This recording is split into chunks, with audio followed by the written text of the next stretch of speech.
Para mí es muy gusto saludarlos a todos. Como presidente de la Regional Suroccidente de la Asociación Colombiana de Neonatología, quiero darles a todos la bienvenida y dar inicio a nuestras actividades de educación continua que realizaremos cada mes y serán realizadas por profesionales de cada una de las instituciones del Valle, Cauca y Nariño. Quiero darle algunas recomendaciones. Primero, favor, realizar el registro de su participación en el link que está en la parte superior de la pantalla, donde dice preguntas y respuestas. Es muy importante que escriban su nombre, la institución en la que están participando y la actividad, porque eso genera un número y ese número al final les diremos una muy buena noticia a quienes nos han iniciado en este proceso. Recordarles que estamos iniciando un registro de cada una de las unidades neonatales, de las cuales tendremos un censo personal, equipos, fortaleza y proyectos. Vamos a dar inicio a talleres de procedimientos, proyecto ProPacífico con ginecólogos y pediatras en el Charco, Nariño, Cartago y Buenaventura.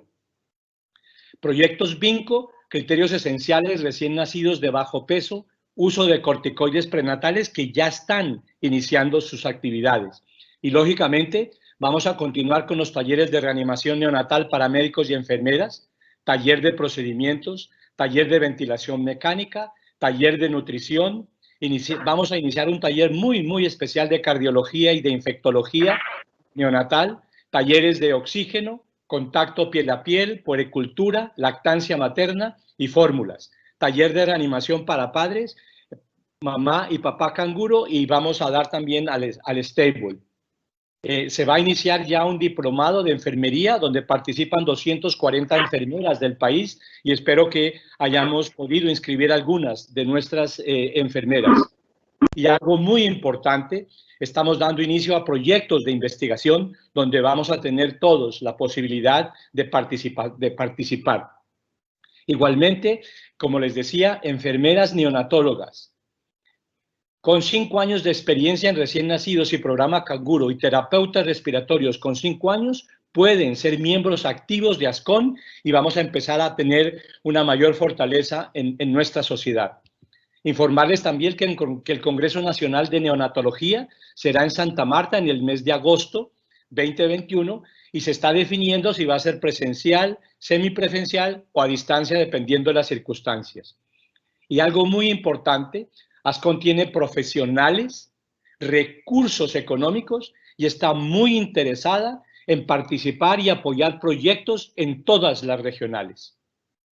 A continuación, los dejo con el doctor Miguel Ángel Osorio, pediatra neonatólogo con énfasis en infectología neonatal, docente de recién nacidos del Departamento de Pediatría de la Universidad del Valle, quien nos presentará su conferencia de sepsis neonatal.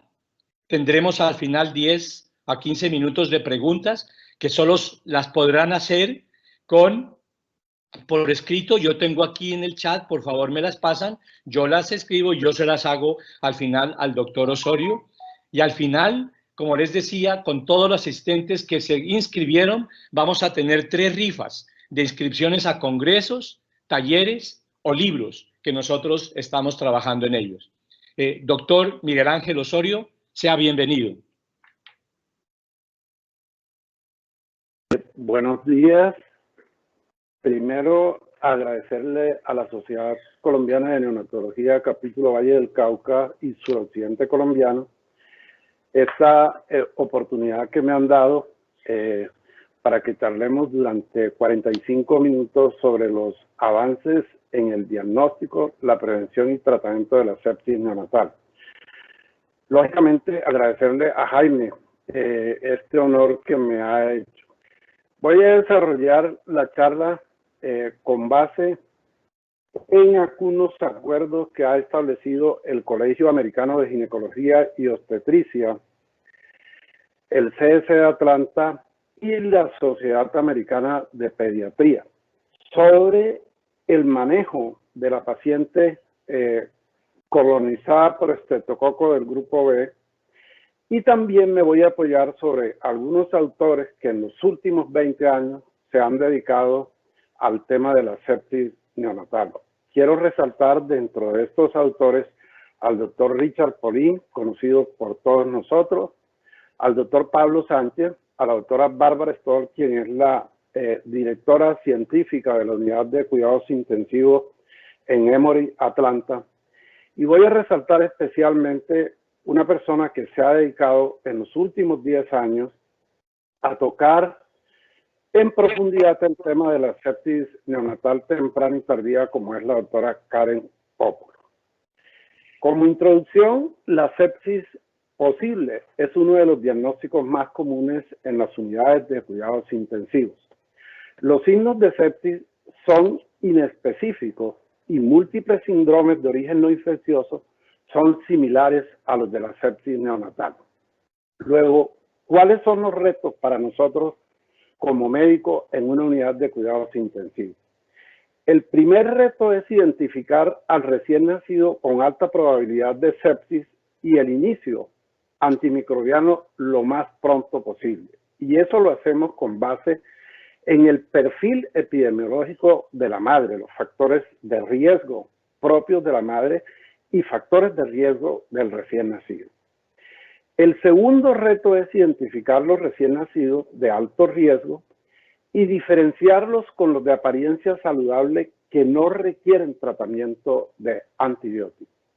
Y el tercer punto, posiblemente uno de los más inquietantes, es la interrupción del tratamiento antimicrobiano una vez la sepsis se considere poco probable. La charla va a girar alrededor de algunos artículos salidos recientemente y este es uno que voy a recomendar. Este artículo salió publicado en septiembre 14 del 2020. Desde el punto de vista epidemiológico, la sepsis neonatal es una infección sistémica que puede ser producida por bacterias, virus y hongos. Y este concepto es bien importante. Es potencialmente fatal y el recién nacido a término y prematuro tiene una incidencia global de 4 a 22 por 1000 recién nacidos vivos. Otras estadísticas consideran que la incidencia es de 3 a 4 por cada 1000 recién nacidos vivos. Pero cuando enfrentamos recién nacidos a término, la incidencia se baja a 0.5, requiriendo el 60% de ellos cuidados intensivos. El 95% de los prematuros van a cuidados intensivos, o sea que el grupo más vulnerable es el recién nacido prematuro. Y estas cifras son bien importantes. La mortalidad es del 30% cuando enfrentamos recién nacidos prematuros de 25 a 28 semanas y aproximadamente el 50% cuando estamos enfrentados a recién nacidos prematuros extremos, entre 22 y 24 semanas. Y algo bien importante que se ha dado en los últimos tiempos es una disminución importante de la sepsis neonatal temprana con la implementación de la profilaxis de antibióticos en la madre con factores de riesgo. Desde el punto de vista pedagógico, la sepsis se clasifica de acuerdo a la presentación en sepsis temprana y tardía. La temprana, la adquisición es de tipo vertical de los patógenos. La madre es el factor de riesgo más importante. Los factores de riesgo de la madre son determinantes, aunque el neonato, la prematurez también, y se presenta en las primeras 72 horas de vida. En la sepsis tardía, es aquella que se presenta después de las 72 horas para algunos autores, para otros después del 7º día. La adquisición es de tipo horizontal y el entorno del recién nacido es fundamental, ya sea en el medio hospitalario o en la casa. Y la presentación tardía de patógenos pueden ser adquiridos en la casa, adquiridos en el medio hospitalario o procedentes de transmisión vertical de la madre. Y esta gráfica simplemente es para llamar la atención por qué los neonatólogos tenemos que interesarnos en el tema de las infecciones perinatales y la sepsis neonatal. Ustedes ven claramente en la gráfica las causas por las cuales se mueren los recién nacidos. Y dentro de esas causas, la sepsis neonatal y las infecciones perinatales ocupan un papel o juegan un papel determinante. La prematurez, la asfixia y el síndrome de dificultad respiratoria son las causas más frecuentes. Aquí va uno de los primeros mensajes que quiero que quede en el imaginario de cada uno de nosotros. ¿Cuáles son los resultados adversos asociados al uso de antibióticos en las unidades de cuidados intensivos?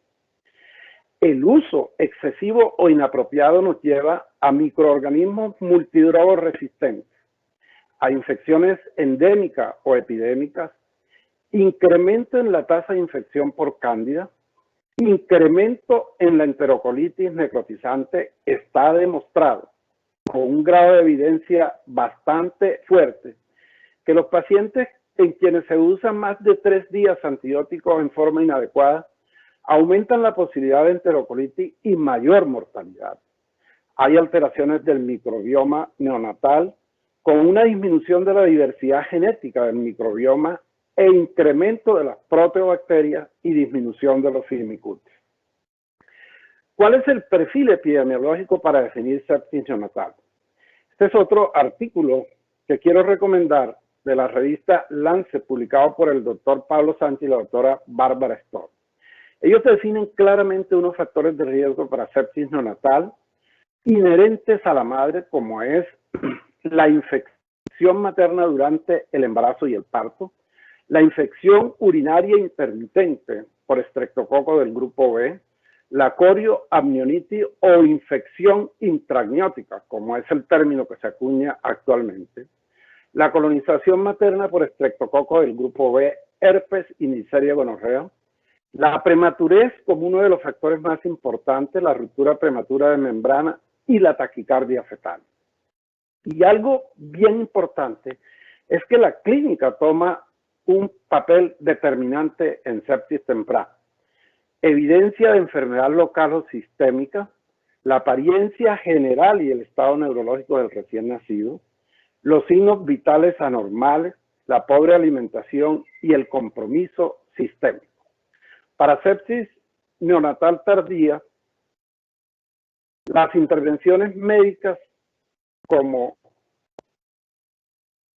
el uso de catéteres, intubación endotraqueal, nutrición parenteral, cirugías, evidencia de otras enfermedades como malformaciones congénitas, síndrome de dificultad respiratoria, broncoaspiración de meconio, enterocolitis necrotizante y enfermedad metabólica. La galactosemia predispone a nuestros recién nacidos a infecciones por gram negativo.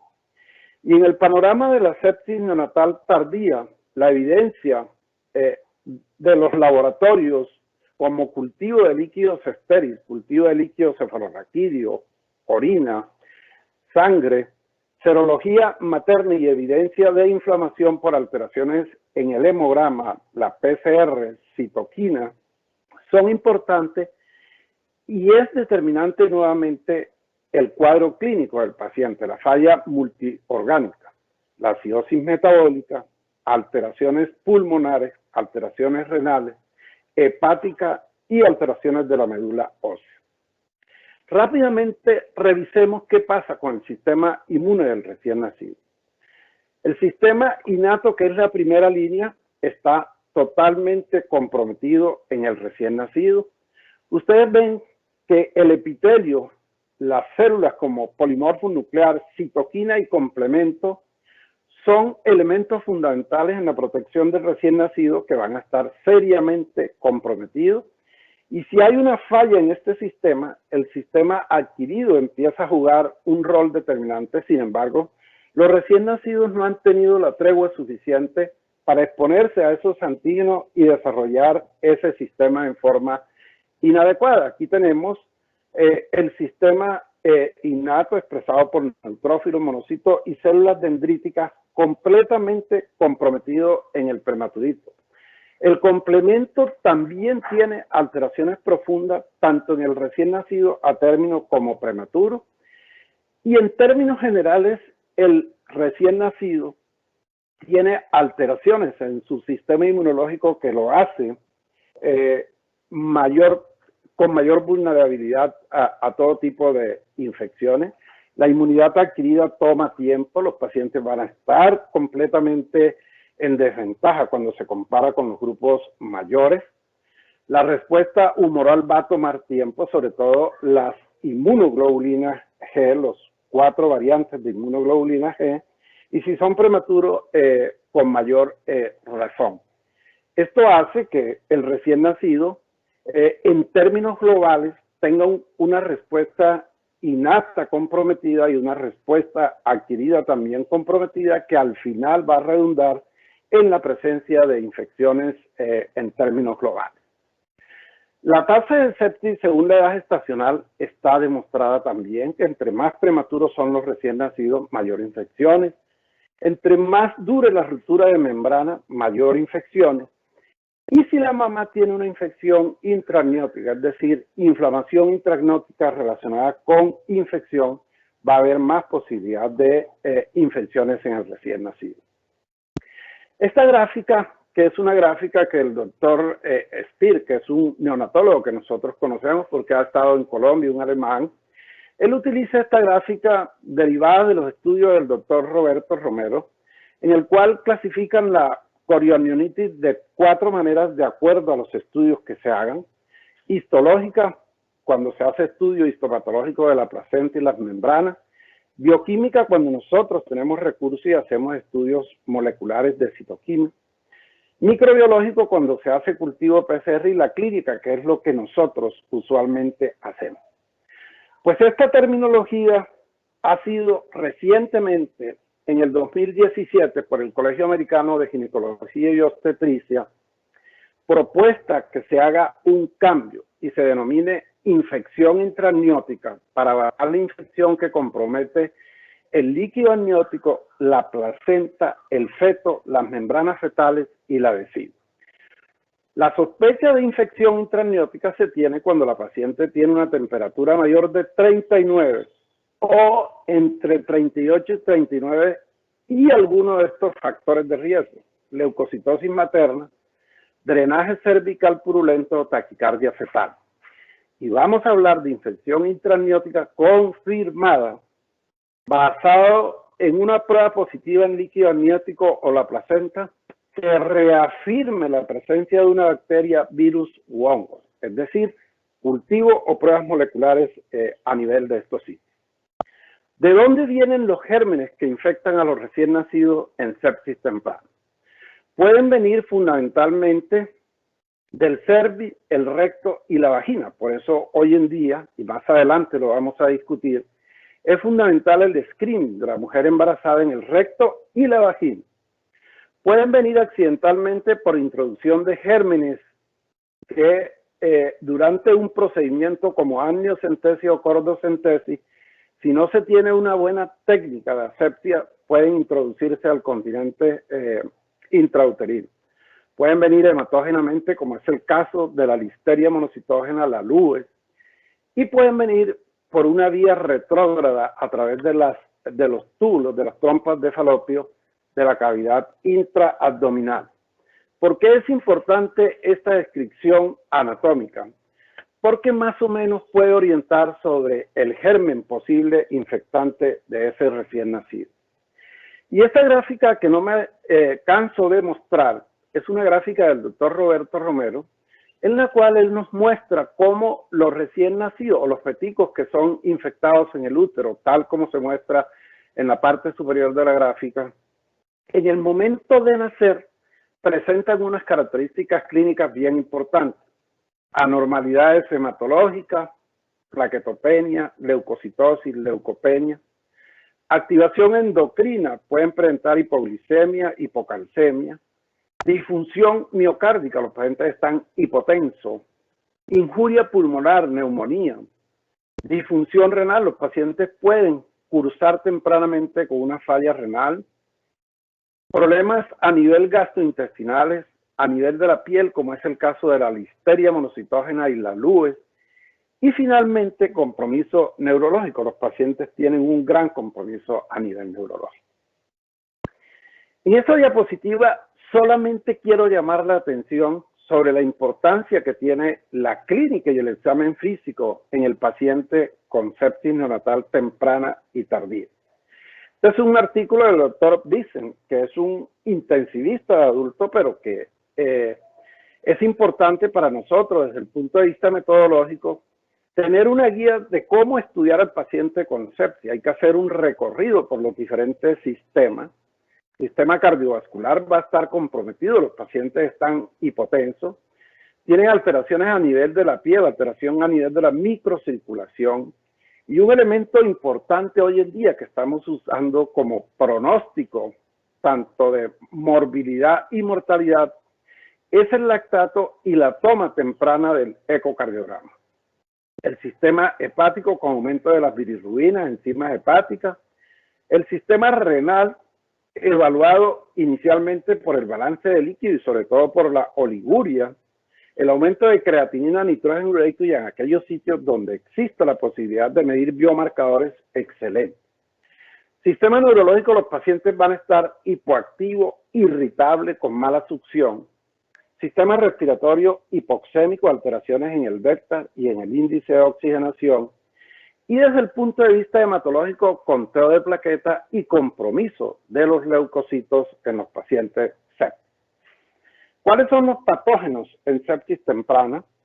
El mensaje es que los dos patógenos más importantes en sepsis temprana son el estreptococo del grupo B para los recién nacidos a término y el E. coli para los recién nacidos prematuros. Sin embargo, se pueden intercambiar. Los prematuros pueden tener sepsis por estreptococo y los a términos por gram negativo.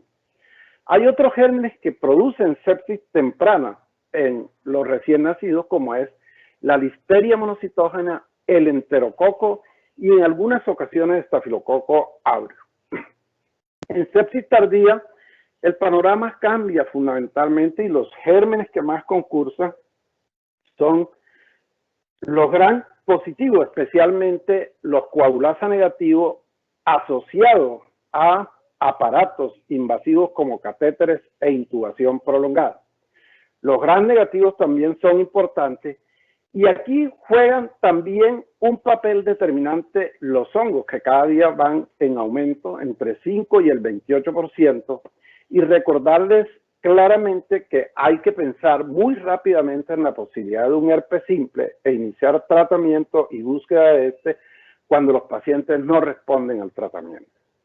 Esta es una gráfica de un artículo publicado por el doctor Paulin en Pediatry en el 2012, en el cual él nos muestra claramente que a términos en Estados Unidos, Europa y Canadá, el germen más importante es el estreptococo del grupo B.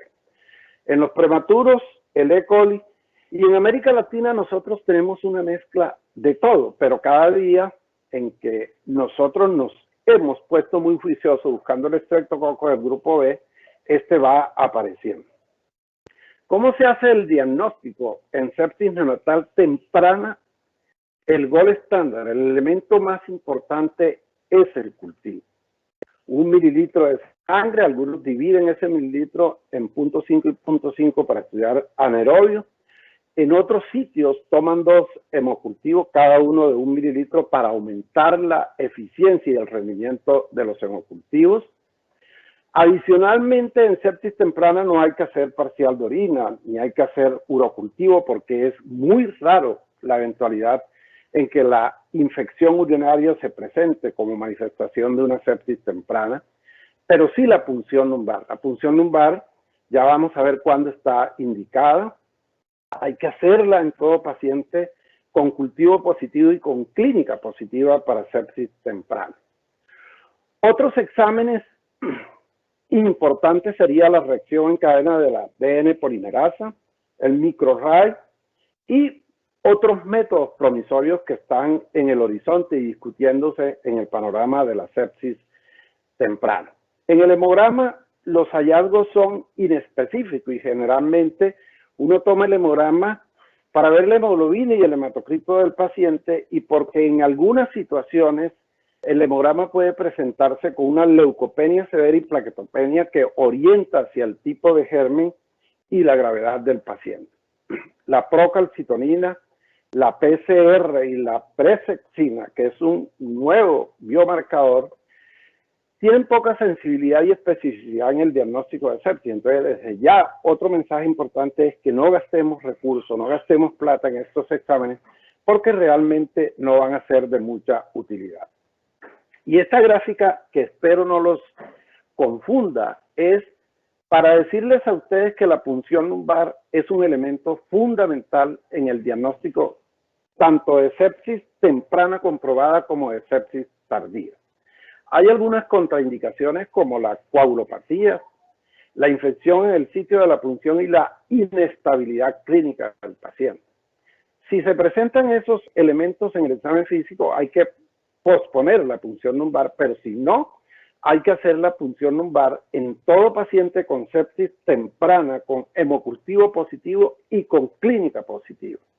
Y en el paciente con sepsis tardía, se le hace punción lumbar en todas las situaciones porque es un elemento básico en el diagnóstico de esta. En sepsis temprana la meningitis se presenta en un menor porcentaje, en la tardía en un mayor porcentaje. Y hay alguna discusión sobre si yo hago punción lumbar en el paciente que tiene un síndrome de dificultad respiratoria. Si el paciente tiene un síndrome de dificultad respiratoria, que estamos pensando que es una membrana hialina, se le aplica surfactante y el paciente no mejora, sino que empeora, en ese paciente hay que hacerle punción lumbar también. Y no se hace punción lumbar en el paciente que tiene factores de riesgo, que está completamente asintomático.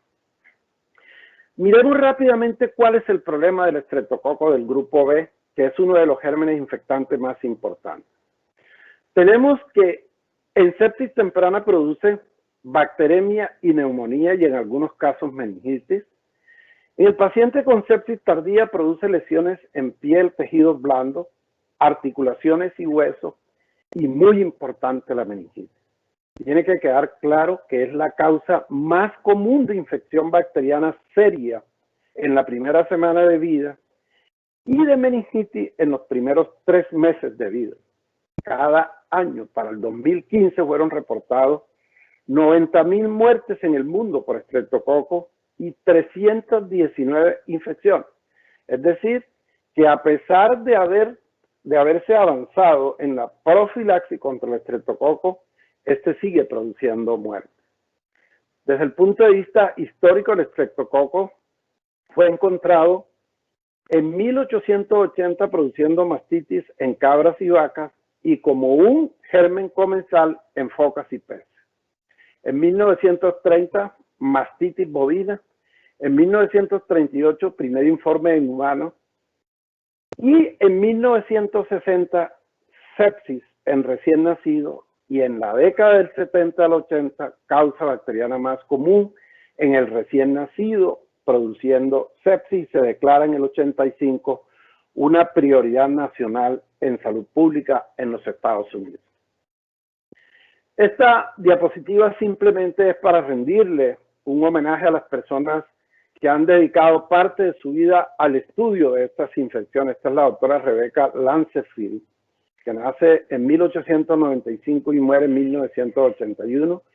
Y ella es la encargada en describir el estreptococo con todos sus componentes bioquímicos que lo hace un germen extremadamente agresivo para el recién nacido, resaltando la presencia de las proteínas, de los peelings, del ácido hialurónico y el péptido glicano en su pared celular. Aquí ven ustedes que la doctora Lancefield describió el polisacárido del polimorfo nuclear y en gran parte a ella se debe la clasificación de los diferentes serotipos. Y aquí quiero lanzar otro mensaje. Los serotipos más importantes produciendo infección en el recién nacido son los 1A, 1B, 2, 3, 4 y 5, pero fundamentalmente el 3, sobre todo en los Estados Unidos. Esta es la distribución global de la colonización materna por estreptococo del grupo B. En promedio, el 18% de las mujeres embarazadas están colonizadas por estreptococo del grupo B, o sea que es una colonización alta. Y esta es la ruta que toma el estreptococo del grupo B.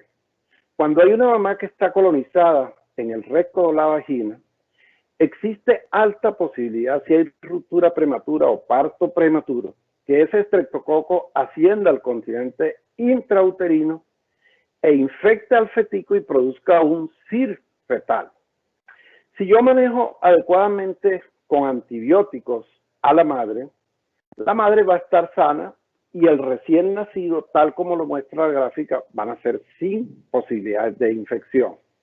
Pero si la madre no es tratada adecuadamente, la mamá puede hacer una sepsis, el recién nacido puede hacer el fetico puede hacer una sepsis, generar un parto prematuro, desarrollar meningitis, sepsis neonatal, encefalopatía, neumonía y el desenlace va a ser fatal, incluida la muerte de ese recién nacido. La enfermedad por estreptococo tiene 3 tipos de presentación. El aislamiento se hace en sangre, líquido cefalorraquídeo o cualquier líquido corporal. La presentación temprana que va del 0 al 6º día, la tardía del 7 al 90 días y la muy tardía que va más allá de los 90 días. La transmisión se hace fecal oral, por vía sexual, vertical y por proximidad recto-vagina. Y estos son los factores bacterianos que hacen al estreptococo extremadamente agresivo. Ustedes ven la cantidad de sustancias que tiene el estreptococo que hace que sea extremadamente lesivo para un prematuro. Esta gráfica es mostrando el cruce de la barrera placentaria del estreptococo en las mamás colonizadas y la respuesta que monta el fetico a ese estreptococo que es insuficiente y cómo va invadiendo al fetico y al recién nacido. Las mamás colonizadas colonizan más o menos entre el 50 al 70% de los recién nacidos y de esos colonizados entre el 1 y el 2% desarrollan una enfermedad invasiva, o sea que es un germen muy frecuente. La transmisión es de tipo vertical y el compromiso es multiorgánico, compromiso de pulmón, sangre, hígado, vaso y tracto gastrointestinal. La enfermedad temprana se presenta en las 72 horas de vida. La colonización y el canal del parto es determinante y lo importante aquí es que la sintomatología se presenta durante las primeras 24 horas generalmente como bacteremia, neumonía y más allá de 48 horas estamos casi seguros que no se va a presentar el estreptococo manifestándose como sepsis temprana. Esta otra gráfica es para enfatizar en lo que estoy expresando. Se presenta en las primeras 24 horas, el 68% de los casos va a presentar sintomatología. En la tardía, lo más importante es que la fuente de contaminación del recién nacido puede ser la transmisión vertical, la colonización materna por el estreptococo, la leche materna y los integrantes de la familia en casa. Pero lo más importante de la sepsis tardía es la presentación del sistema nervioso central. Quiero enfatizar en que una cosa es la colonización y otra cosa es la enfermedad por estreptococo del grupo B. La meningitis en sepsis temprana se presenta en una proporción mucho menor, del 9 al 16%. Sin embargo, en la sepsis tardía es del 31 al 53%. Y lo más importante para nosotros como neonatólogos es el deterioro a largo plazo que produce el estreptococo, entre el 30 al 70% con secuelas neurológicas, convulsiones, retardo mental, sordera, ceguera, parálisis cerebral y una letalidad que va entre el 5 y el 10%. Aquí simplemente es para recordarles que cuando hay meningitis, hay cruce de la barrera hematoencefálica. Esas uniones que en los prematuros no son tan íntimas de las células epiteliales van a ser profundamente afectadas y el germen y reactantes de fase aguda cruzan fácilmente la barrera hematoencefálica. Esta es una diapositiva hermosa mostrando cómo los polimorfos nucleares atraviesan la barrera hematoencefálica y eso es la razón por la cual están aumentados en el paciente con meningitis.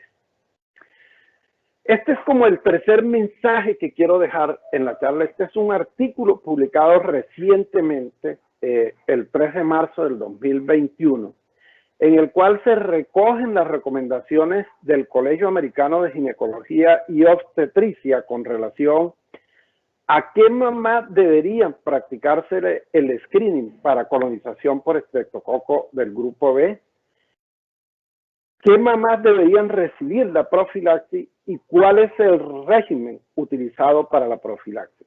Entonces, mamás entre 36 y 37.6 semanas de edad gestacional es la primera condición para hacerse el screening. Con inicio de trabajo prematuro menor de 37 semanas con y sin ruptura de membrana. Con ocurrencia de parto pretérmino si la mamá permanece embarazada y el screening se tomó 5 semanas antes y fue negativo. En esas situaciones se toma el screening para estreptococo del grupo B. ¿Qué mujeres deben ser tratadas con penicilina idealmente? Las que estén colonizadas por estreptococo identificadas por cultivo, las que tengan bacteriuria durante el embarazo, que tengan historia previa de infantes con enfermedad por estreptococo, que tengan una prueba NAT positiva, es decir, la ampliación de ácidos nucleicos, biología molecular positiva en el momento del parto, aquellas que sean mayores de 37 semanas pero que tengan un estatus desconocido, como es la mayoría de los pacientes en Colombia, o que tengan una prueba negativa pero tengan más de 5 semanas de haberse realizado, o con una prueba negativa y la madre con temperatura, es decir, mamás con alto riesgo de tener una infección intramniótica.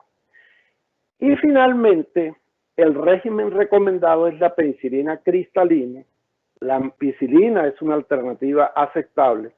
La cefazolina en mujeres con bajo riesgo de alergia a la penicilina y la clindamicina en mujeres con alto riesgo de penicilina con aislamiento susceptible a la clindamicina, porque el fallo terapéutico con clindamicina puede ser hasta del 47%. Y finalmente, la vancomicina se utiliza en aquellas situaciones en las cuales el estreptococo sea resistente a la clinda y hay una alergia a la penicilina cristalina.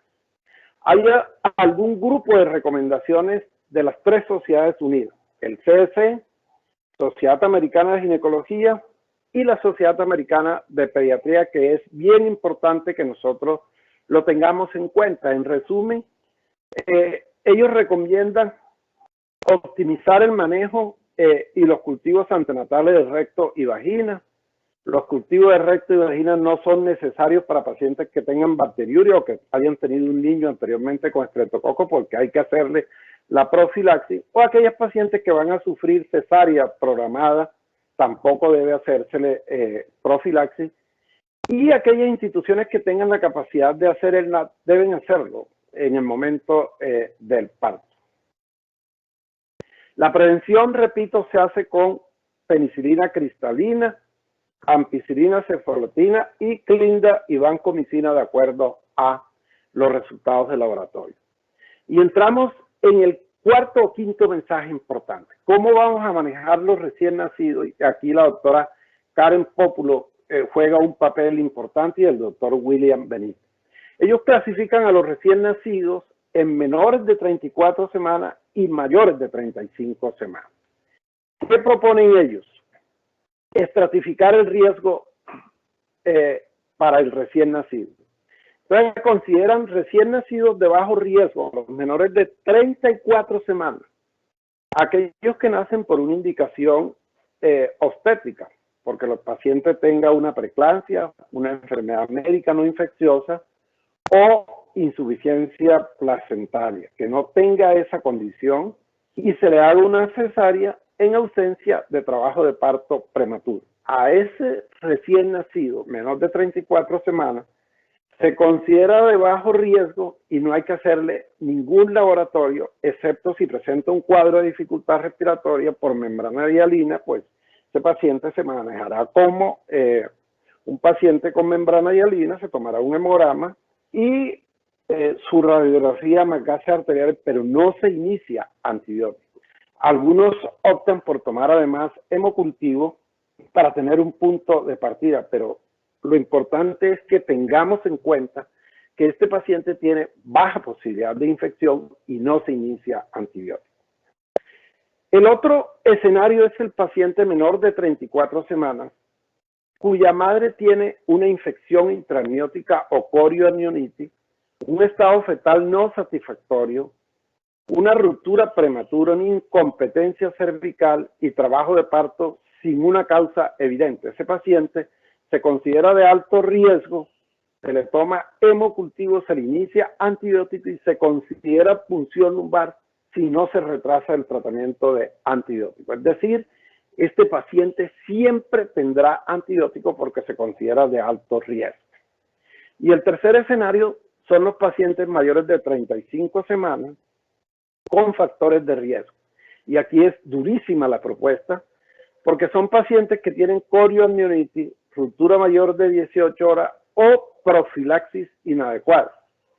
Si el infante clínicamente está bien, asintomático, la conducta es observar clínicamente, aplicar la calculadora que ya vamos a ver, con observación durante 48 horas en el hospital.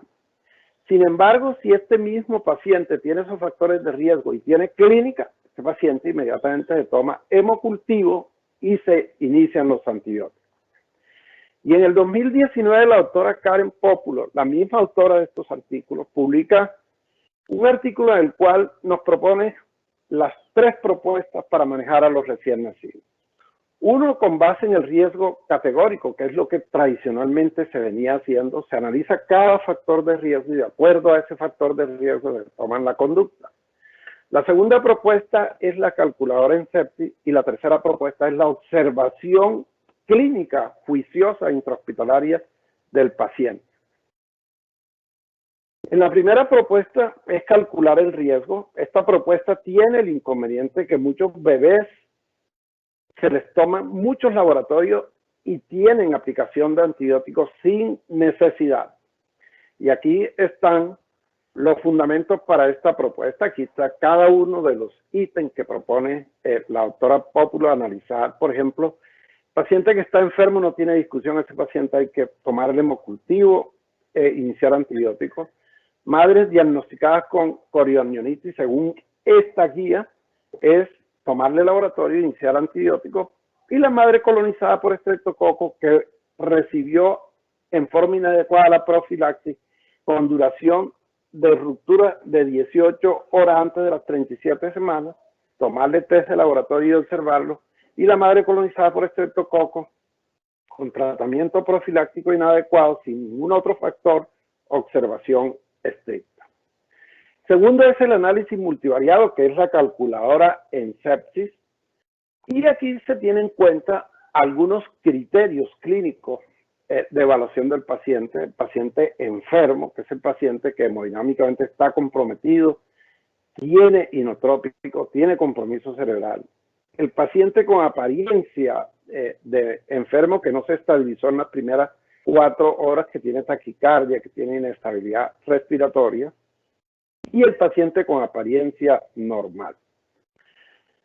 La calculadora ha ayudado a disminuir el uso de antibióticos y una cosa bien importante, ha ayudado a disminuir el número de exámenes que se le toma a los pacientes.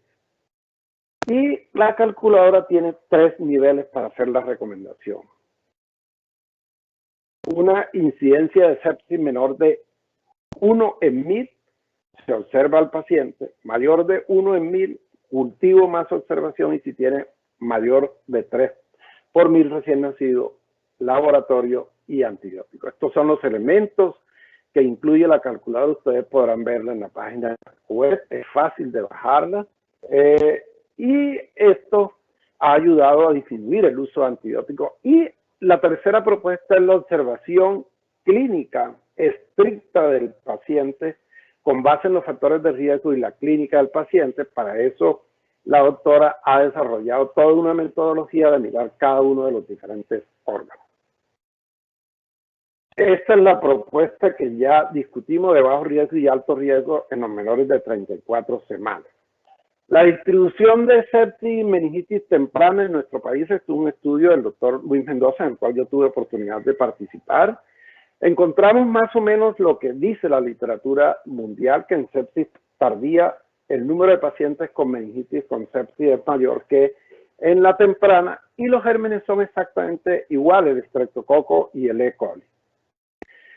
El tiempo de crecimiento bacteriano es este otro estudio hecho en nuestra región, también con el doctor Luis Mendoza, en el cual encontramos que la mayoría de los pacientes tienen cultivos positivos en las primeras 12 horas de vida, y en las primeras 24 casi se completa el 90% de la positividad de los cultivos.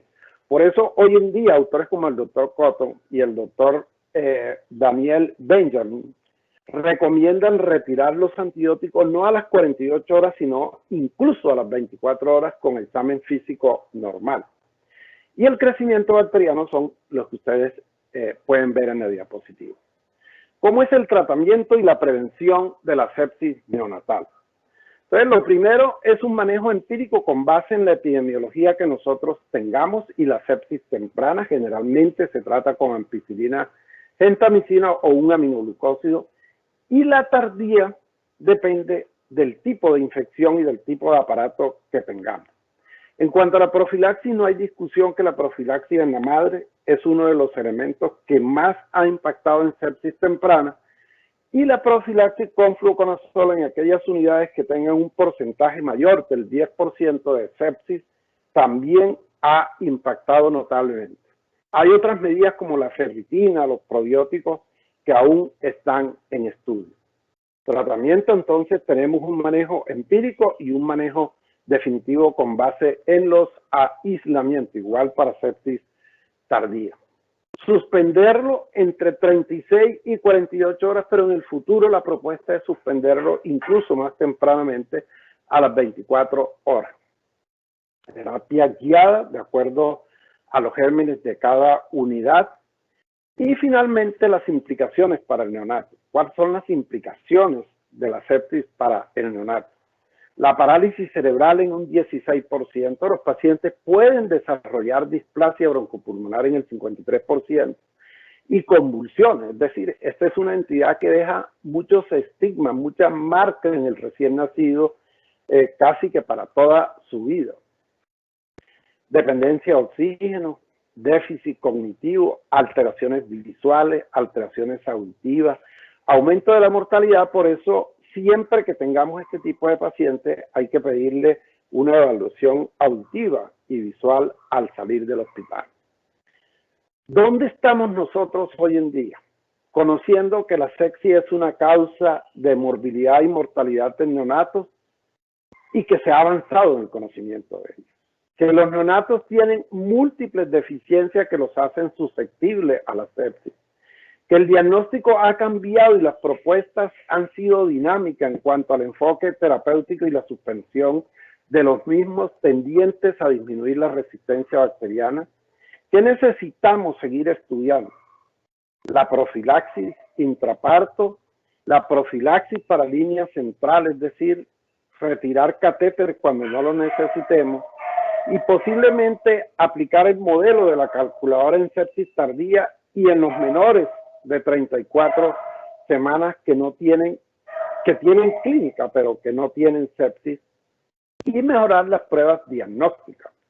Promover el stewardship, es decir, el retiro de antibióticos o disminuir el espectro de acción de los antibióticos tendientes a disminuir la resistencia bacteriana en nuestras unidades. Este ha sido el manejo de los recién nacidos. Hay un pasado, un presente y un futuro. He tratado de mostrarle las propuestas que han habido a través del tiempo y hacer un reconocimiento a las personas que han estado preocupadas por esto, dentro de los cuales yo quiero destacar al doctor Richard Pauling y actualmente a la doctora Bárbara Stoll, Pablo Sánchez y a la doctora Karen Populi. ¿Qué debemos hacer nosotros con el uso antibiótico una vez iniciado? Antibióticos deben descontinuarse si los cultivos permanecen estériles. Con aislamiento bacteriano debemos cambiar antibióticos de menor espectro, eso se llama descalonar. Si fallamos en el descalonamiento, aumentamos el sobreuso y la resistencia bacteriana. El CDC tiene un programa que se llama Get Smart, en el cual se tiende a evitar el surgimiento de microorganismos resistentes, preservar la actividad de los antibióticos, optimizar con base en los resultados, promover el uso de antibióticos oportuno y adecuado en pacientes hospitalizados, primero empírico y definitivo, determinar siempre la necesidad del antibiótico, seleccionar regímenes apropiados, optimizar la ruta, la dosis y duración del tratamiento. Orientadas según datos locales e investigaciones de brote, nosotros tenemos que conocer lo que tenemos en cada una de nuestras unidades, utilizar el antibiograma y hacer una lectura crítica del antibiograma, recomendaciones con base en aislamiento, evitar agentes que sobrepongan un mismo espectro, aislamiento bacteriano, manejo con un solo antibiótico si es posible, y como conclusión, el diagnóstico y manejo de la sepsis continúa siendo complicado y hay necesidad de búsqueda de exámenes con mayor sensibilidad y especificidad para un diagnóstico más preciso. Los quiero dejar con esta imagen, que es una fotografía de la triste realidad de la gente en Colombia. Es una fotografía de Jesús Abad, Colorado. Muchísimas gracias.